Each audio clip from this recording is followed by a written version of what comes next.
What's going on, guys? My name is Dawson, or the Carolina. Today, I want to do another talk video. I just finished my The Future of YouTube video, and I think it went over fairly well. I rewatched it, and I'm happy with the outcome. But I want to talk about another topic that is, it's kind of all over YouTube a little bit. I mean, if you search for it, of course, you're going to find a ton of videos, but it's videos that I'm interested in. I find kind of creepy and whatever, and that's talking about your paranormal experiences. First and foremost, I want to say that for anybody out there that is not a paranormal believer when it comes to the afterlife, spirits, ghosts, demons, whatever, if you don't feel like that is something that you want to watch or participate in during this video, then click off now. If it's not something you believe in, when it comes to a spiritual, religious, or any other viewpoint, you don't want to watch this video. I don't want you to sit through this. I don't want you to watch this. Just know now that I'll be talking about things that kind of go bump in the night. If it's not your cup of tea, then click off now. No harm feelings, and I'll talk to you guys in the next video. For people that do want to sit down and listen to me talk about my experiences with the paranormal, then sit back, relax, grab your popcorn and your drink, and let's get started. So since I was a little kid, I've always had experiences with paranormal, with the paranormal. My mom introduced me to many different TV shows and books and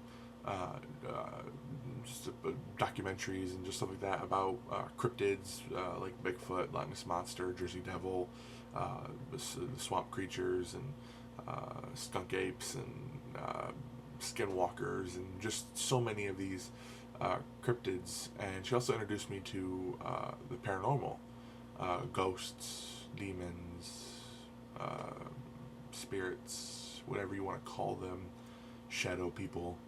And we watched shows like Ghost Hunters and Ghost Adventures and Paranormal State, and we watched a lot of those shows. And you might want to say that those shows are fake, and there are some parts where even the people involved with the shows will say, yeah, that was fake. We just had to boost up the activity that happened to make a better TV show. But there are people on those shows that actually have these crazy experiences, and I've always been interested. Now, let's go to my first experience when I was a little kid. So my mom, I was a terrible child. Or my mom, not terrible child, but my mom got in the habit of rocking me to sleep, and it was a habit that she could not break. So one night she was rocking me to sleep in the living room in the rocking chair, rocking, and my uncle, who lived here at the time, he is my youngest uncle.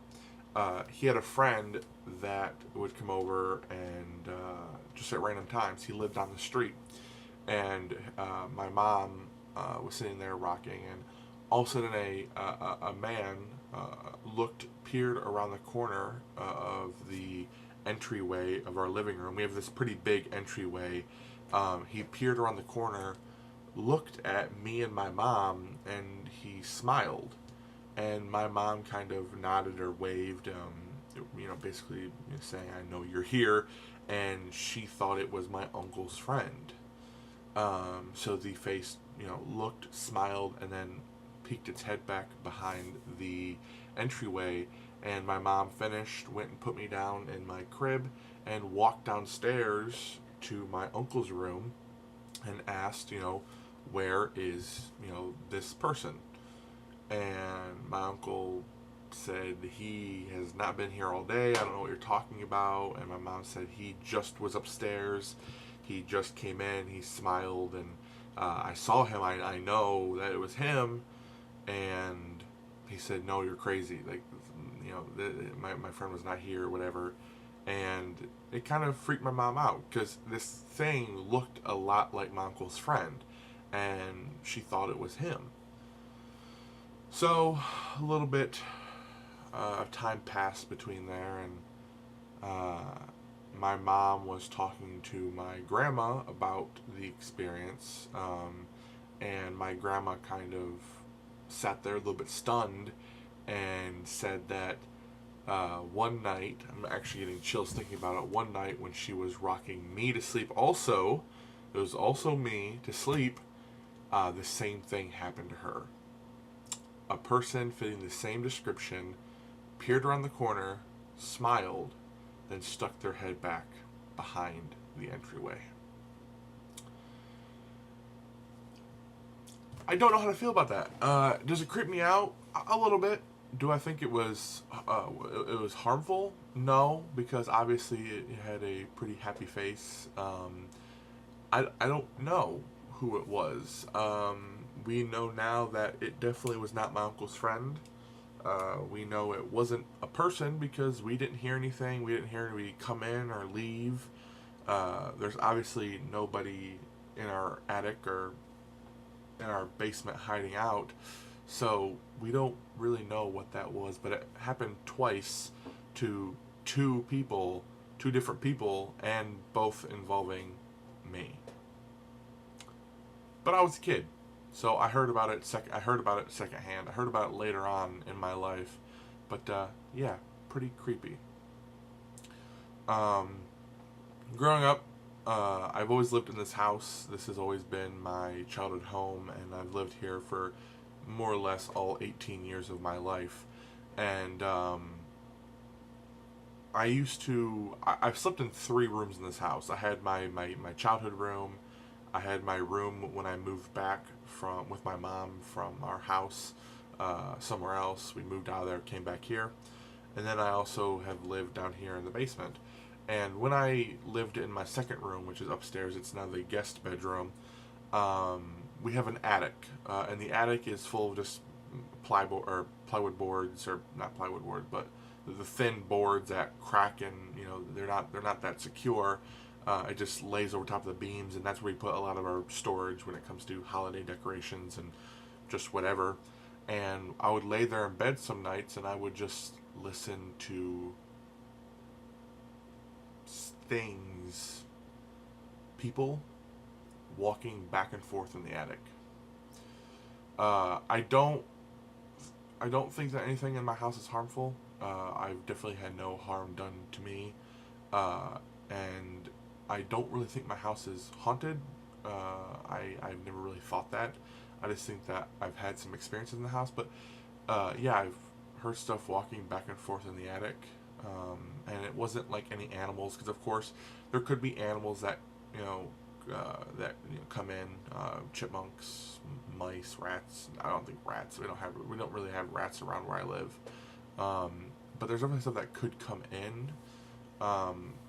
But whatever it was, it made heavier footsteps, and I could just hear pacing. That's what I could hear. And it would happen fairly often, at least once to twice a month for about 3 or 4 months. So I heard this pretty consistently, and the steps, from what I remember, were fairly consistent, which means that it was the same entity, maybe. But yeah, it never really creeped me out. It kind of more or less just kept me awake, listening, which, yeah. Then we come to kind of more recent stuff that's happened in the last year or two. I was laying in my bed, which is right around the corner, and it was pretty late at night. I had the TV on, I had the closet light on, and I also have a hallway light. So my room was fairly lit.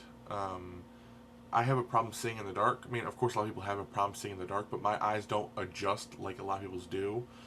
So I like to keep lights on, so just in case I do wake up in the middle of the night, I can see my surroundings. It's just a comfort thing that I like.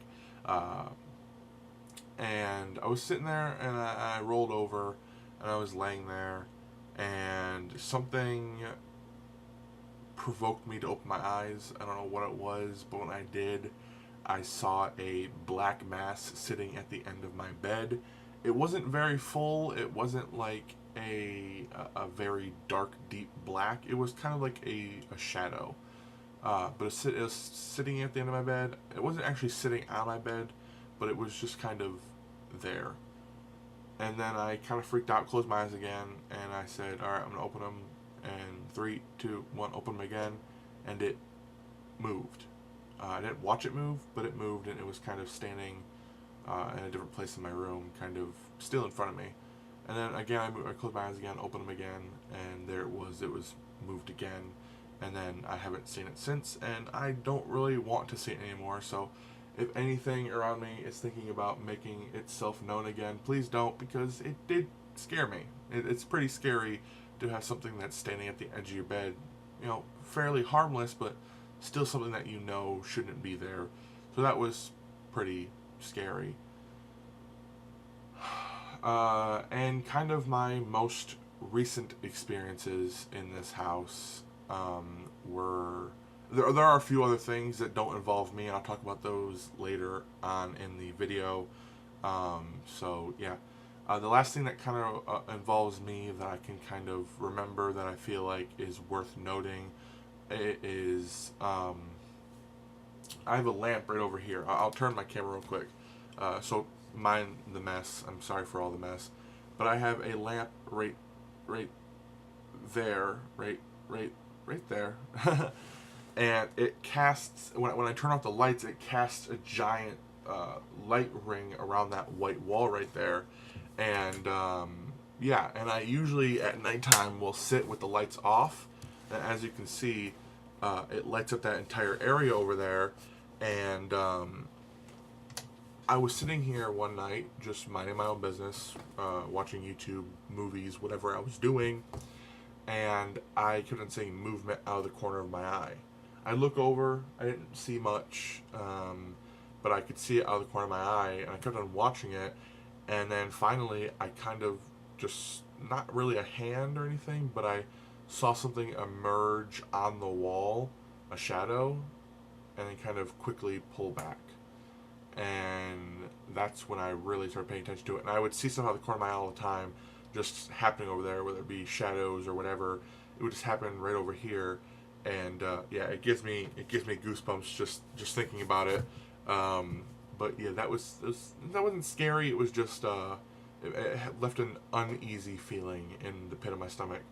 And then last, I have a bathroom right here next to my desk. And the door is usually open because the cats go in there and they stick their head underneath the leaky faucet, and we don't really close the bathroom. I mean, who really closes their bathroom? No one really does. But I was sitting here, and there's this cabinets right here. I know you guys can't see, but there's cabinets right here. The bathroom's right there, and I would see someone poke their head out of the bathroom. Now, again, it wasn't really like a face like mine or like yours. It was more or less like a dark mass, a shape, kind of peek its head out. And, But this stuff hasn't happened in quite a while, which, though I'm interested in it, I'm kind of grateful because I kind of want my place to be my own. So, like I mentioned before, if anything is out there listening to me right now talk about these experiences, please don't show your face, because I feel like you're very harmless, but I'd rather not be scared to live in my own house. So please don't.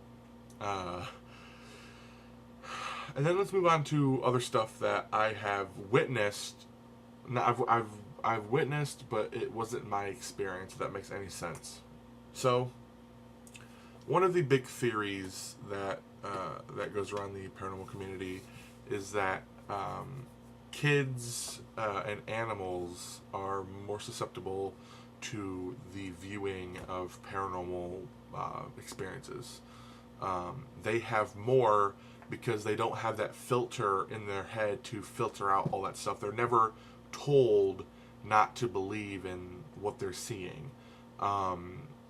As we grow older, we are told that stuff doesn't exist and that we shouldn't believe in it, and we start creating a filter in our head to not view the world as it clearly is in front of us.